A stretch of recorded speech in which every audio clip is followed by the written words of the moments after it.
Hello, welcome to Rational Investing. My name is Cameron Stewart, CFA. Thank you for watching and listening. I greatly appreciate it. This week up, we're going to take a look at Intel. Now, Intel just reported their Q4 results, which were terrible. Dare I say, disastrous. The full year, as a result, revenue is down 16% year over year. Gross margins are way down, and EPS, earnings per share, is down 65% year over year. Now, we need to figure out what's going on in the quarter and how does that impact cash generation. This channel, Rational Investing, is dedicated to the cash flow buyer. We want to figure out how much hard cash money is Intel making today and how much will they make in the future. And if we bought the stock today, how much do you think we could make by holding the stock for 10 years? Ready? Let's get to work. All right, while we pick through the Q4 and the annual numbers and even some of the earnings transcripts I want to go take a look at, we do want to value this stock like we do all stocks on the 5 key attributes as a fundamental foundation for understanding a stock, for its potential consideration for more due diligence. And what we want to do is we want to look at 5 key factors that I've found in my history of investing and running companies as a CFO that are really impactful to the economic returns, or the financial returns of the long-term investor. And those 5 key attributes are, number 1, top-line revenue growth. We want to see 10 years of top-line revenue growth. Number 2, earnings growth. We want to see a long track record of growing earnings. Number 3, strong free cash flow. Absolutely. That's the name of the channel. Number 4, low debt. We want less than 3 times debt to EBITDA. Debt is a risk of bankruptcy. You want that far away from us as equity owners as possible. Number 5, you want a well-priced stock. You want a stock that with a reasonable forecast is expected to beat the market.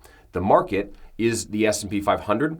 It is done historically 10% annual return for any 10-year period of time that you measured it. What we're trying to do is beat that 10 years. So we want to find a stock that meets all 5 criteria, the last one being priced such that a conservative forecast is expected to beat the market. Let's take a look at right now at the Q4 earnings highlights for Intel. Behind me is their quarterly presentation just released ending December 31st, 2022. I do want to comment here, the 2 presenters, Pat and Dave, the CEO and CFO, I would like to see this group widen. They obviously had a very, very difficult quarter. It seems to me that these 2 individuals are too few. They have a chief operating officer or a chief of global operations. That individual should be on this slide, and maybe even other people. If you're having a difficult quarter or year, you widen the group of exposure, that a group of executives that get to talk to investors. You don't shrink it. And I think having just 2 people here is too few. They need to widen that. If we look at the actual results for the business, Q4, $14 billion, down 28% year over year. Gross margin was 43%. That was very, very low, 12% below year-over-year number, and EPS, earnings per share, was based as 10 cents, down 92% for the year, or year-over-year. Full year number, $63 billion, that's down 16%. Gross margin, 47%, that's low by 10 points. And EPS, $1.84, that's low by 60, or down by 65%. So very, very rough quarter, and even the previous quarter from that was also difficult. And that resulted in a very, very bad year. Let's figure out why. Let's take a look at some operating segments here. So revenue for their client computing group was down to $6.6 billion from $10.3 the quarter of the previous year. Operating earnings, our operating income, $3.8 billion on that $10.3 before. Now they made $0.7 billion, or $700 million on the $6.6 billion. So an absolute collapse of profitability from the small bit of revenue drop. Right, they have a lot of installed cost bases already. They have employees that they have to pay. They have factories that they're running. If they sell less volume, that means they have less revenue to cover the kind of basic operating costs, and earnings get hit harder. It's called operating leverage. Get hurt harder than you would expect. Data center and AI, kind of the same story. $6.4 billion of revenue for this division in Q4 of 2021. That turned into $4.3 billion of revenue in Q4 of 22. Profit, commensurately, profit fell $4.4 billion to $0.4 billion in the same time period.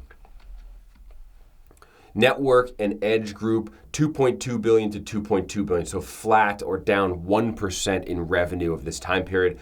Earnings fell from $352 million to only $58 million. And there's some other business segments which are smaller in size. Yes, they're growing. Mobileye is growing, but it's such a small division relative to a $4 billion group, a $6 billion group, that it doesn't impact the financials materially. One thing I want to call out in the data center and AI group is their revenue was lower on TAM contraction and competitive pressures. So this TAM, that's the total addressable market or total available market, that market doesn't shrink. That is a number out there that is available for everyone to compete in. It's typically a long-term number. It's not this year's TAM. It's like 5-year out TAM that people are competing in. And so I don't like their statement that contracted. I think realistically demand probably did shrink, but for them to say the TAM has changed, TAM is generally a longer-term number, and I don't like them blaming kind of an ethereal number contracting as a result of revenue, which resulted in revenue declining. I think the reality here is competitive pressures for them in this group caused revenue to fall. If you go to the NVIDIA's quarterly results, NVIDIA's data center group grew like 33% year over year last quarter. These guys are shrinking. So I think it's competitive pressure, not the TAM shrinking. I think that might be a bit of management trying to shuck the blame a little bit here for the drop in revenue. They use the same excuse in the network edge where they say slower revenue by TAM weakness. Again, I would chalk that up to maybe competitive pressures. Lastly, from their earnings presentation, the outlook. So outlook for Q1, basically $10 to $11 billion of top-line revenue. Multiply that by 4, you're looking at about $40 to $44 billion of run rate top-line revenue. Gross margin, 39%. That's shocking that it would have a 3 in front of it. That's a very, very low number as a result, resulting from lower revenue. And earnings per share are going to be negative, down 111% year over year for the quarter. Now, the interesting thing is they are not giving full-year guidance. They've suspended full-year guidance, which I think is an error on their part. I think in this landscape, you need to at least give your best shot at it because they have the better insight than others do, trying to estimate what next year looks like. They're in control of the ship. You might as well throw a number out there. Even if you're going to be wrong, at least you have a target to go for. I think they're missing an opportunity of actual leadership and guiding the street as to what they expect to do. They're also talking about releasing the P&L for the foundry business, which is what we've been asking for. And I get comments on Twitter about how do you forecast Intel. And I think that their big $100 billion CAPEX project out several years where they're going to build these many, many foundries, they need to release the revenue target or the earnings target for each foundry. So I'm hoping that they're going to give a P&L out. Now, they said the CFO commented in the earnings release that the P&L they're going to release is in 2024, which I'm a little confused by why they can't release the P&L today. Maybe I misheard that, but I still don't have a P&L of what a foundry business looks like from their perspective, and I think the street is really missing that. They need to release estimates of what a P&L looks like for the foundry business and give guidance to what they think this $100 billion capital long-term project that they're doing could ultimately achieve, and let the analysts in the street haircut it based on how much they believe it.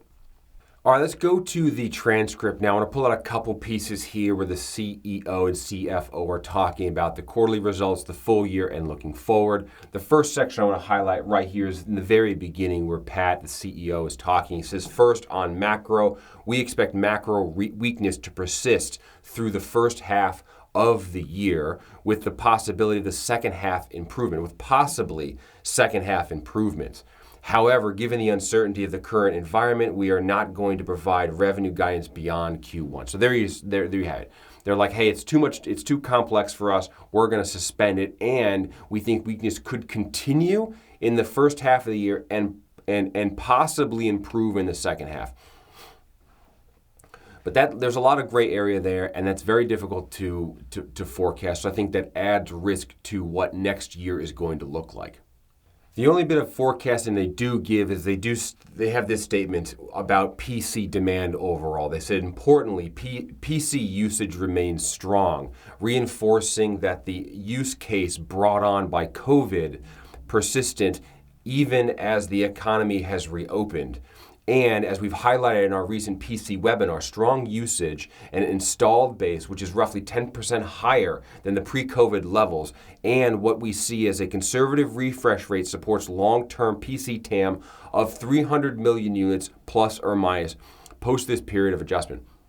So they're estimating TAM at 300 million. So they are putting a target out there long term, and that 10% refresh rate means that they're going to sell 10% of those units are going to turn over every year, and they're supplying semiconductors and CPUs, processors into that turnover market, which I think he is saying that the demand seems to be strong. When I look at Microsoft and their solid earnings, I looked at HPQ.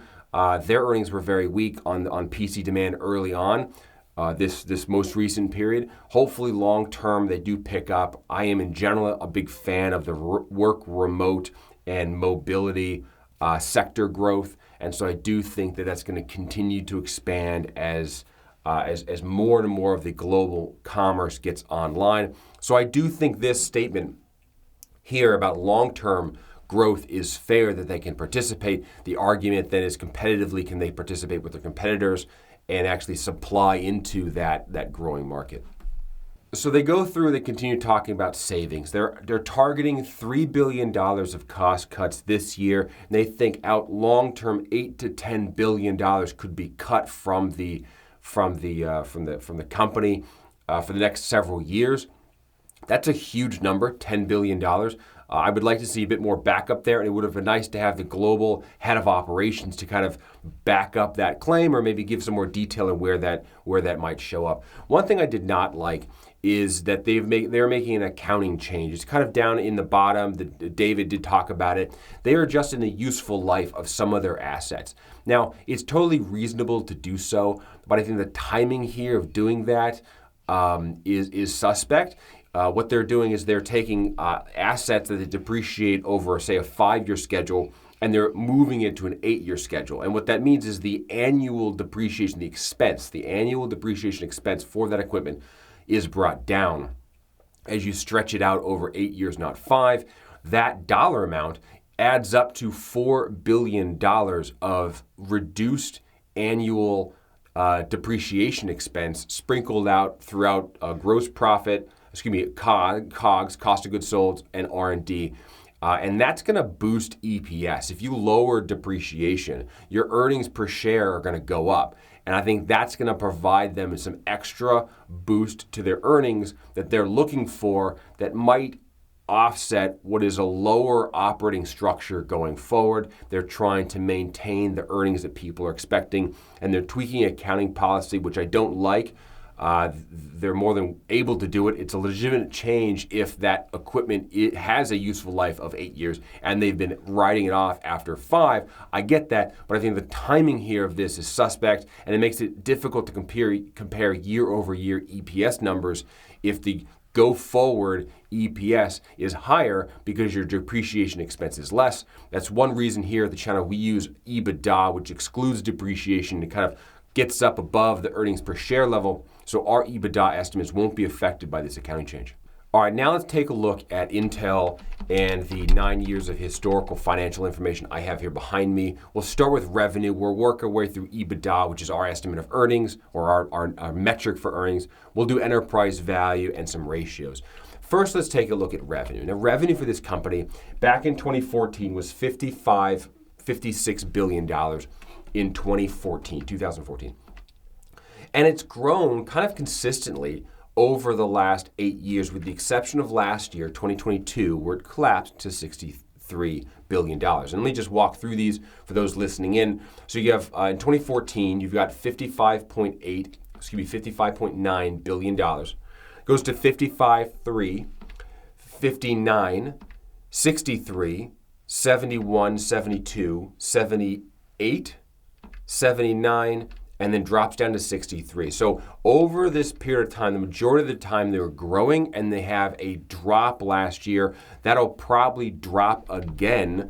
If you look at the quarter they had last year, or they're guiding to Q1 of 10 to 11 billion, if you annualize that, meaning you have one quarter, just multiply times 4, you get $44 billion. Well, $44 billion is less than $63 billion, so that means 2023, if Q1 repeats 4 times or gets worse, then revenue is going to be $44 billion or lower, which is very, very concerning. Now, EBITDA, earnings before interest, tax, depreciation, and amortization. We're basically taking the net income line and we're adding back to that interest, tax, depreciation, and amortization, and any kind of other big one-time costs that don't happen on a regular basis, because you're looking for that run rate, average, long-term earnings number.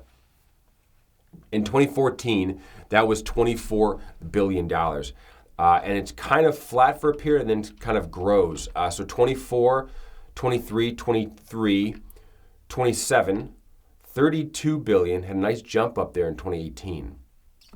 33 billion, 36, 34, and then 15. Basically drops 55% last year, from $34 billion to $15 billion last year. An absolute disaster of a year, with both revenue and EBITDA falling. What this looks, it kind of repeats the same process. You've got long-term growth for the majority of this time period, with the exception of this last year where it kind of craters. Let's build up to an enterprise value. Enterprise value starts with debt. You want short-term debt, you want long-term debt, and you want the capital leases. That's what you want in here. So they had $13.6 billion back in 2014, and that has grown to 22, 25, 26, 26, 29, 36, 38, and most recently $42 billion. That's grown at a 15% annual clip over this 9-year period of time, which is growth, which is growing faster than revenue, given the recent decline in earnings. So I'd expect their leverage ratios to expand or to increase recently. Excess cash, they do have plenty of cash. So the balance sheet is still intact, and they have lots of cash to go through this storm. That's one of the reasons you want to see lots of excess cash, and they definitely consumed it. So excess cash has historically been about $2 billion for this company, $2.5 billion. It peaked during COVID at $24 billion of extra cash. This is not just cash on the balance sheet of the checking account. This is excluding that money, extra money that they have. They had $24 billion. They had now $17 billion. So this drop here of about $7 billion is basically them consuming cash because they're maintaining their CAPEX outflow, which we'll get to later on, and operating income is down. So they're using that cash to kind of weather the storm a bit, which is what it's there for. Market cap. Market cap is average shares outstanding. I use fully diluted times price, average price per share. So you get $183 billion back in 2014. You get 168, 170. It's kind of in that range. It gets about to 210. There's not much movement here on the market cap at all. Last year, if I use December ending number, market cap $108 billion for the business. If I add market cap and I add long-term debt, less cash, I get enterprise value. And enterprise value is the true value of a business. It's not the market cap. The market cap is only what's traded in the stock market, is the equity piece of value, but you need to make sure you figure out what the debt is and add them together to get the true value of the business. And that's basically going to follow the same pattern here, about $200 billion to 250, high of 300 billion kind of mid time frame, and drops back down to $134 billion in December here, just last month. That is an all-time, not an all-time low, it's a very, very low number. You look at both market cap and enterprise value, both of these numbers are actually lower than they've been at any point in Intel's history, at least the last 9 years of history, which is very interesting. This company has traded almost 2.5 times. If I look at 2018, market cap of $267 billion. Now the market cap, at least as of December last month, market cap of 100 million. So it's gone from 267 million to 100 million of market cap. Let's just see for fun, what is that drop? That means the market cap has lost 60% of its value since 2019 when it peaked. So you have to look at this business and say, okay, they have installed assets of X, they have name brand of Y, they kind of fit in this market cap of a competitive landscape. Perhaps they have an earnings power of whatever that number might be. Does that warrant a market cap of 100 billion? I don't know. We're going to try to figure that out. But a company that has in the past produced as much as $30 billion of operating profit for many, many years, despite this most recent drop, is trading at a third of the value of its market cap. That's 3 times EBITDA for market cap. Very interesting prospect if it can come back from these this most recent quarter. This what's looked like might be a year or two of struggling results. So let's take a look at a couple metrics. Debt to EBITDA, net debt to EBITDA. I'm taking debt, which is long-term, short-term, and capital leases. I'm subtracting excess cash they have to look at a net debt number, and I divide that by EBITDA, the earnings. So I'm looking at net debt, how much they owe, divide by your earnings to figure out how many years do they have to operate if they want to pay off all their debt. Same thing for your personal financial situation. If you, for example, had credit card debt, card payment, mortgage is a little bit different, but you can put the mortgage in there, add it all up and say, okay, how much debt do I have, less the cash in my bank account. You might even consider your stock portfolio there too if you're putting the house in for long term. But you take all your assets, you net them together, and you divide that by your annual income, you get kind of a same thing. How many years are you going to have to work to pay off all of your debt? It's the same thing here. And that number has been around 1 times historically. Recently, it's gone up to 1.6. If earnings fall again, it's going to go even higher. I don't think it's going to get over 3, which is our hurdle that we don't want to be above. But it is definitely going higher. On an enterprise value to EBITDA, so this is our relative value measures. It takes enterprise value, which is the entire business, including their debt that they have, and divides that by earnings. So it says, okay, how many years does the business have to operate to basically make its own cash flow, make enough, not cash flow, earnings, make enough earnings to buy itself. It's kind of a payback period. You can think of it as the number of years before you get your money back or before the company earns its money for its own investment. It's kind of how it's used in the industry. And this has been pretty close to 8 to 9 times historically. It dropped down to a low of 6.8, 6.6 as people, I guess, anticipated kind of a decline in earnings. The market multiple dropped as the shares sold off. But that's a very tight range, actually. That's one thing I would notice.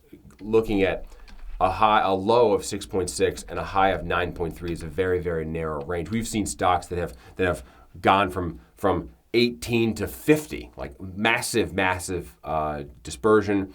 This is extremely tight, which is actually very interesting. Hey, sorry to interrupt. If you like the content, please subscribe. I greatly appreciate it. Also, if you want more stock tips, check my website out, cashflowinvestingpro.com, where I produce one-pagers like this one summarizing 10 years of financial information for American Express. I give you a forecast of what I think it's going to do, and currently, I think it's yield 23% IRR for the next decade. An amazing stock pick. There's lots more. Check out the link below for a free one-pager at cashflowinvestingpro.com. All right, now let's take a look at free cash flow. Free cash flow is what we believe is the true value of a business. It's not what people think it's going to produce. It's how much cash it actually produces. And then how much you want to pay for that is an argument over what does future cash flow look like. And we start with cash flow by looking at cash flow from operations. You can find that on the cash flow statement. It's the first third on that statement. It's typically bold about middle of the page. It'll say cash flow from operations or operating cash flow, something to that effect. What you see behind me is the adjusted cash flow. What I like to do is I take that number and I subtract stock-based compensation. Stock-based compensation is a non-cash expense, so it is correct accounting policy to add that back when you look at your cash flow operations. But for me, many companies have abused this over the years, and I want to subtract it so that I can get kind of an adjusted number as though they paid for the shares in cash. And that number in 2014 was $19 billion. $19 billion went to 18, 20, 21, 28, 31, growing 34, and then it starts coming down 27, and then 12.3 last year.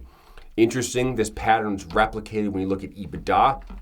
Kind of follows the same thing. We had EBITDA of 24, 23, 22, 26, then goes up to 30s, then comes back down to 15. That patterning is a good accounting check. It means that the accounting team is expensing expenses properly that are coming through the cash account. That there's not too much funny business going on, because the patterning on the cash flow statement is following the patterning of the income statement. If, as an example, instead of losing $15 billion, they came up with a bunch of reasons why they can maintain those earnings, and this number was $33 billion. They just kept it going from the prior year somehow. You would then see the drop in adjusted cash flow of $12 billion, but income statement didn't fall. That, to me, would be a weird nuance, and you really want to look into that to see why it didn't fall. But it fell. They're in line. They move up together. They move down together. Good job, accounting team. I like to see that. CAPEX. CAPEX is capital expense. It means what are they investing in the business for, new factories or to refurbish the existing factories. And they are on a long trend here of spending close to or more than $100 billion to build out multiple fabrication facilities across the United States and Europe as part of this repatriation, if you will, of the infrastructure to make semiconductors. And I'm a big fan of this. I think it's going to be big for Europe and for the U.S. It is going to be inflationary to the end consumer. They're going to have to pay more for those products, but it will ensure the supply chain is less interrupted. And I think long-term, it's a good thing to do. But what that means is, it means these numbers here are going to be massively heavy for many, many years, and they're going to have to borrow money or have partnerships like they do to help offset some of this cash flow that they have to go pour concrete, put steel up, put a roof on it, fill it with very, very expensive technical equipment. By the way, companies selling equipment into Intel that make the chips might be a good stock to look at. But these guys are going to have to spend a tremendous amount of money to go build that infrastructure. So this number, and these number are going to be very close together going forward for a long, long time. You can see historically, they tried to keep a wide gap here, about $9 to $10 billion every year. That means they operate the business, they get cash flow in 2015, let's pick up 2014. They operated and got $19 billion of jack. It's just piled up on the table, sitting in the bank account. They're like, what do we do with this? Well, let's put $10 billion into refabbing our facilities, and that still leaves me about $10 billion that I can pay down debt, which I don't have much debt. Then it goes to the investor, it goes to you and I as the equity owner, right? Now they're embarking on a long factory development plan, which is going to take up a lot of this cash. So now, last year, they generated $12.3 billion of jack, which is less. They put out $25 billion. They put out twice as much money to go build infrastructure and maintain the existing infrastructure than they took in operating results. That's why you saw cash balance fall, because they had to get the cash from someplace. They borrow money. They go borrow money from the bank, which is this next column we'll get to, financing, and they use cash on hand. Or you can sell shares and equity and go get that too.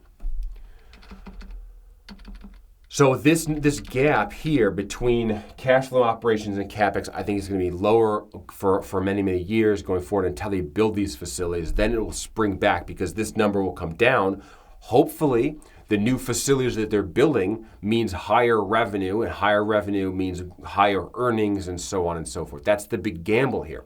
And the problem that I have is I don't think Intel is giving enough guidance as to what the earnings are going to be for the facilities they're building. They obviously have a financial model. If I was going to build a factory, you have to put a financial model together to pitch it to your board of directors to go get financing for it. They have a model. They need to share some idea of what these foundries are expected to make if they're putting so much money to work to go build them. The third column here is the debt payments, not the debt amount. That's down here in the balance sheet. We want the debt payments, the inflows and outflows. This is, did you pay your mortgage, not the balance of your mortgage. So this is annually, did you pay out or did you borrow money? And you can see historically, they had some positive, some negative years because they really weren't doing a lot. They weren't borrowing money. They weren't building a lot. Now that they're building, they're borrowing. And they're saying, okay, I'm going to go spend last year, for example, $25 billion of CAPEX. I only made 12.3, so I'm short. I'm short, what's that, $16 billion? Well, I'm going to borrow 2.3, and I'm going to go use my cash on hand for the rest. That means that free cash flow to the enterprise was negative by a lot, negative by $10 billion last fiscal year. If I zeroed out the debt, it would still be largely negative because of this particular year. So that's definitely going to throw greater risk into how to value this business. Shares outstanding. So now we know what the free cash flow for the enterprise looks like. Historically, it looks like it's around $10 to $12 billion. It was large, it was very, very negative last year, $10 billion because of how much they put back. But we can take the annual cash flow and divide it by the number of shares outstanding to get a cash flow per share. And that cash flow per share is ultimately what the shares themselves are valued on. And the share price moves up and down as people argue over what they think the future cash flow per share is going to be. That's pretty much the stock market. Shares outstanding have gone from $5 billion to $4 billion. Shares outstanding have gone from $5 billion to 4.1 billion. That's a 25% reduction, which is a massive reduction in the shares outstanding that they've been buying back. And they've stopped that recently because obviously earnings are down and they have a huge CAPEX that they need to pay. They also pay a very big dividend, and that dividend takes a lot of cash every quarter for them to pay out. And that cash, that dividend, comes out of this number here. And that's why we look at this column, because this column is cash that's available to you and I. And that cash can be used to buy back stock, pay dividends. And if this number is negative for a long, long time, they're not going to have money to pay dividends, and they're not going to have money to pay buy back stock. They're going to have to borrow it. And while they have the room to do it, that's not a sustainable long-term plan. Share-based comp, I've got share price average and a yield. What I would do is, because last year was so treacherous, and even next year might be, we're going to have to look at some kind of estimate of what we think they can get to in the future and then go off that number. All right, let's forecast Intel. Now, as I said, this is very, very difficult. They don't provide guidance. They haven't provided guidance on the foundry CAPEX that they're gonna spend.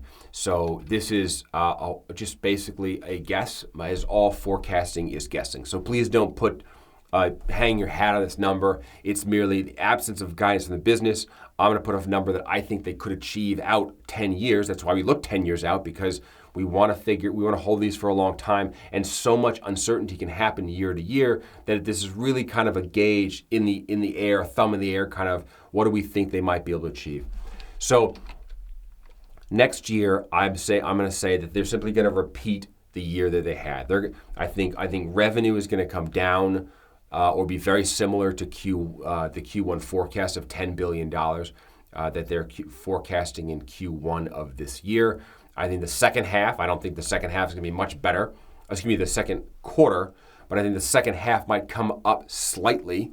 So overall, I'm thinking they're going to even out and be roughly flat again, have another flat $15 billion EBITDA number. However, after that, after they get past next year, as the world kind of recovers from this post-COVID and this economic tightening that we're going through, I do think that fundamental demand for mobile technology, for PCs, for online applications, for the Internet of Things, for all of those reasons, I think the demand for semiconductors, for processors will continue to grow over time as they get better and better.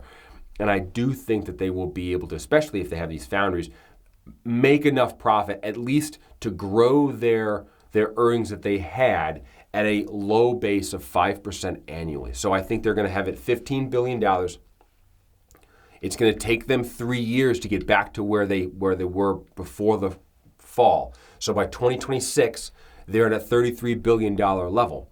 And that could also be on top of the $8 to $10 billion that they expect to cut. I don't know if they're going to get all of it, but I think some sort of return to revenue plus cuts gets them back to $33 billion, which is what they made prior to this drop. And that's 3-4 years out from now. And then from there, I think they grow 5% a year from pricing. Maybe they get the foundries built, maybe they don't, maybe they sell. I don't know that piece. That's a big mystery, and there's a lot of risk to that. I don't like big open-ended CAPEX projects that don't have good guidance or good fundamentals. So I am concerned about their ability to execute on that, given what we're seeing.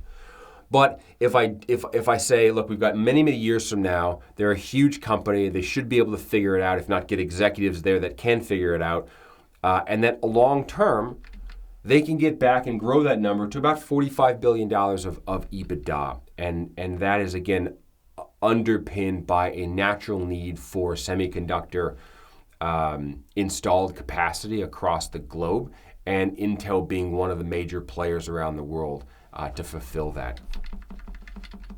I apply a 9x market multiple to that, and I get a $400 billion enterprise value. I less the debt plus the cash that they have currently, and I get a market cap of $350 billion. Divide by shares, and I get an $85 price target out 10 years from now for Intel, based on some very rough estimates.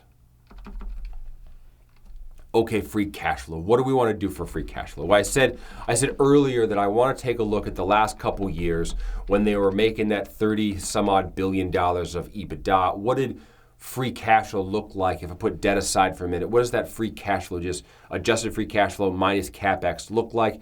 And you're in this $3 to $4 range this past year of 2021. This is the unadjusted number. There are a lot of one-time items. I could have added it back, but I wanted to keep it low to give more cushion. This averages here to $325. So I'm going to use that number out several years.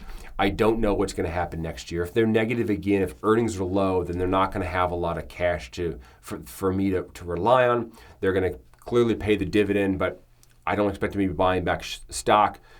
So I'm going to give it basically zero, so it's not going to be included in my IRR. And then I'll build into what ultimately I think is a return of cash flow in 2026. And from there, I'll grow that at 5% with the EBITDA. I apply a 6 times yield to that, and I get a $72.66 price target out 10 years from now for Intel, based on a free cash flow method. All right, now we just did a bunch of work, put some numbers together to figure out what possibly this company could be worth. Now let's take a look at the shares in the market. The shares are currently trading at $28 a share. If I were to multiply that times the shares outstanding, that's $115 billion market cap. And as I said earlier, that this business is trading at a market cap of $115 billion, which is lower than any other year in the last 9 years. So I think if there is a time where they have taken a risk-adjusted number, hitting this business for that significant reduction in value, to me, seems a little overdone, given that this number could rebound back if they're able to get that revenue. It should spring back with the installed capacity that they already have, plus the long-term growth, the production growth that they're expecting based on the new foundry work. But that's an enterprise value of $140 billion. It's trading at a trailing EBITDA of 9.2, which does seem a bit rich for the trailing. I think that's the market saying it's temporary and it'll come up. And then long term, if I look out 3 years, if they get back to profitability, it's trading at a 5.6 times forward EBITDA back at the $25 billion EBITDA number. That's a forward number out a couple years, and that forward market multiple is 5.6. Again, if you're going to sell this business out 10 years from now at a 9 times earnings, 9 times EBITDA, and you're buying it for what is essentially a forward number of 5.6, that's a market multiple expansion opportunity that you can get to help juice the return, which is something we look for. So then what do we have for a forecasted value? You've got a range here, free cash flow method 72, got a market multiple method of 85. Split the difference, you're looking at $78. If we put this into the IRR forecast, so what do we get? We get a $28 increase, investment. I get a stream of cash flow with nothing here next year for a $78 outflow. And this results in a 19% annual return estimate for Intel if this pans out. If you buy it at 28, it generates this cash flow, and you sell it at 78. That's 19% on your money every single year for a decade. That's roughly 4 times. You'll make roughly 4 times your money. So put in 100, you'll make out 400 out 10 years from now. That's the idea here. Let's put this on a spectrum. Obviously I'll post this video on YouTube if you want to come back to it in the future. Here is $28, the current price. Who knows what's going to happen in the future? Nobody does. They don't even know, so that's why they're not issuing guidance. But for the sake of doing some math, which this is a math exercise, I put together a forecast, and if the stock price moves based on the same forecast holding true, what does the IRR come up to? And I think if for some reason the stock drops below $20 a share, it becomes a very, very attractive risk-adjusted return. I think at 19% for me, given where the market is right now and some of the amazing stocks that are still growing, that are on sale, that are producing this type of return, I'm not sure I'm a buyer at this point. Also, there was a statement that the CEO made when an analyst asked him on the phone call in the Q4 earnings transcript about their dividend. Are you going to maintain it? Are you going to defend it? The analyst himself was getting a lot of questions from his investors about that, and he was asking the CEO directly, are you going to maintain the dividend? The CEO's comment was yes, but caveated by saying that we're always going to pay a reasonable dividend. And I think that is code for a possible adjustment in the dividend. Right now, given the low price of the share and the dividend being what it is, dividend being a dollar amount, Intel is giving up roughly a 5% dividend yield. And I think what the CEO meant by reasonable dividend, if they measure reasonableness, is typically on a percentage basis. And that's typically, he wants to keep it in line with what the S&P 500 typically yields, which might be 1 to 2% on a dividend yield. That means if they're currently yielding 5, he can cut the dividend in half to yield 2.5% at the current price of 2.8. He gets to keep money. I think their dividend annually is $5 billion, something like that. So he gets an extra $2.5 billion that he can use to go build projects or pay off debt. Gives the investors still something. The equity holders still get a dividend, and that dividend yield, meaning the dividend dollar amount relative to the stock price, that yield is reasonable. And now the terminology he was using indicated that I think he's open to cutting the dividend to ensure that the company has enough capital to go build its project, which I believe is the correct decision here to do. If the stock price is down and he has to completely retool the business with heavy, massive investments, I think he has to cut the dividend to free up cash flow to go do that. I think it would be irresponsible to simply continue paying what is a high dividend and have to go heavy on CAPEX to build the business. Cut the dividend, build the material, then turn the dividend back on. And while investors are not going to like that, I think that's a prudent prospect. And for me, I think given that they could cut the dividend, they are not producing guidance. I think there's a lot of kind of issues here that give me pause. Let's review the 5 key attributes here. Number 1, top-line revenue growth. Yes, it has been growing. They had a rough year, and we do expect the revenue to grow in the future. Number 2, EBITDA, earnings. Yes, EBITDA was growing. They had a rough year. They might have a rough next year. But we do expect long-term earnings to recover. Number 3, strong free cash flow. Yes, cash flow was strong. Yes, they had a rough year, and they're going to continue to spend a lot of cash, and the dividend might be subject to a reduction. I think it's very difficult to call the cash flow on this one. I think to be prudent here, I'm going to give them a no on the strong free cash flow, only because of the level of CAPEX that they have. Number 4, low debt. Yes, debt is low. You can check the box. Number 5, is the stock well priced? Yes, it is technically well priced, so you can check the box. 19% is technically above the 10% hurdle, so I will check the box. If I were to give this company a score, and I have these scorecards that I use, they range from good, bad, ugly, and a meh, depending upon what I think the company might do. Technically, it hit 4 out of the 5 key factors, doesn't pass all of them, and I think given the level of uncertainty around their forecast, the recovery, the drop in TAM that they had, and they're pinning it on competitiveness. I am a little concerned here about their ability to compete in that world. And so what I'm going to do is I'm going to give it a meh. I would like to see another quarter of results. I would like to see them come in with more of their savings. They're expecting $3 billion of savings, I think, this year. I want to see some of that come through. I want to see the P&Ls for the foundries that they're promising.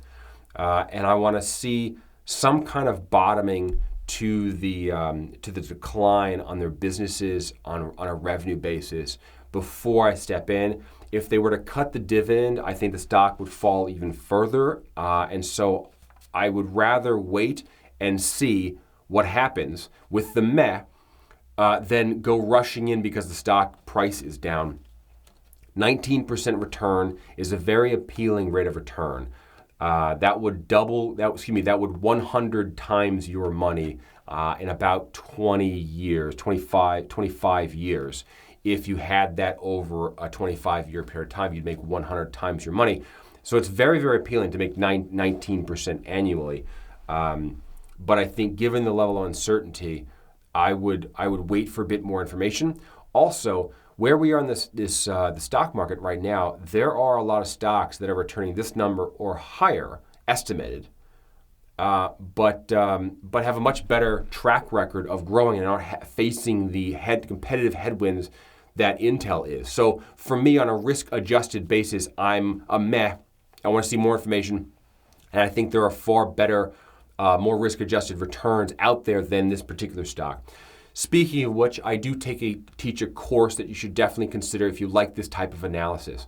You can go find it at cashflowinvestingpro.com or click the link below. I give you this Excel sheet. I walk you through 10 years of financials for Apple. I teach you how to find revenue, EBITDA, how to calculate how much debt is, what measures are included in debt, what measures are not included in debt, how to calculate shares, how to adjust for share splits, and how to calculate and determine what a market multiple is and a yield, and how to build a forecast. And you should do this for every single stock that you own. It'll limit the amount of stocks that you can buy, and it'll focus you on the best stocks. And you want to read the annual report of your stocks every single year and be a very, very long-term investor. That's what owning equity is. You are an owner in the business, and this channel, my work here, is dedicated to the rational cash flow buyer who believes that fundamentally a business is valued on its underlying cash flow and does not believe in the hype of hodling your investments. We want to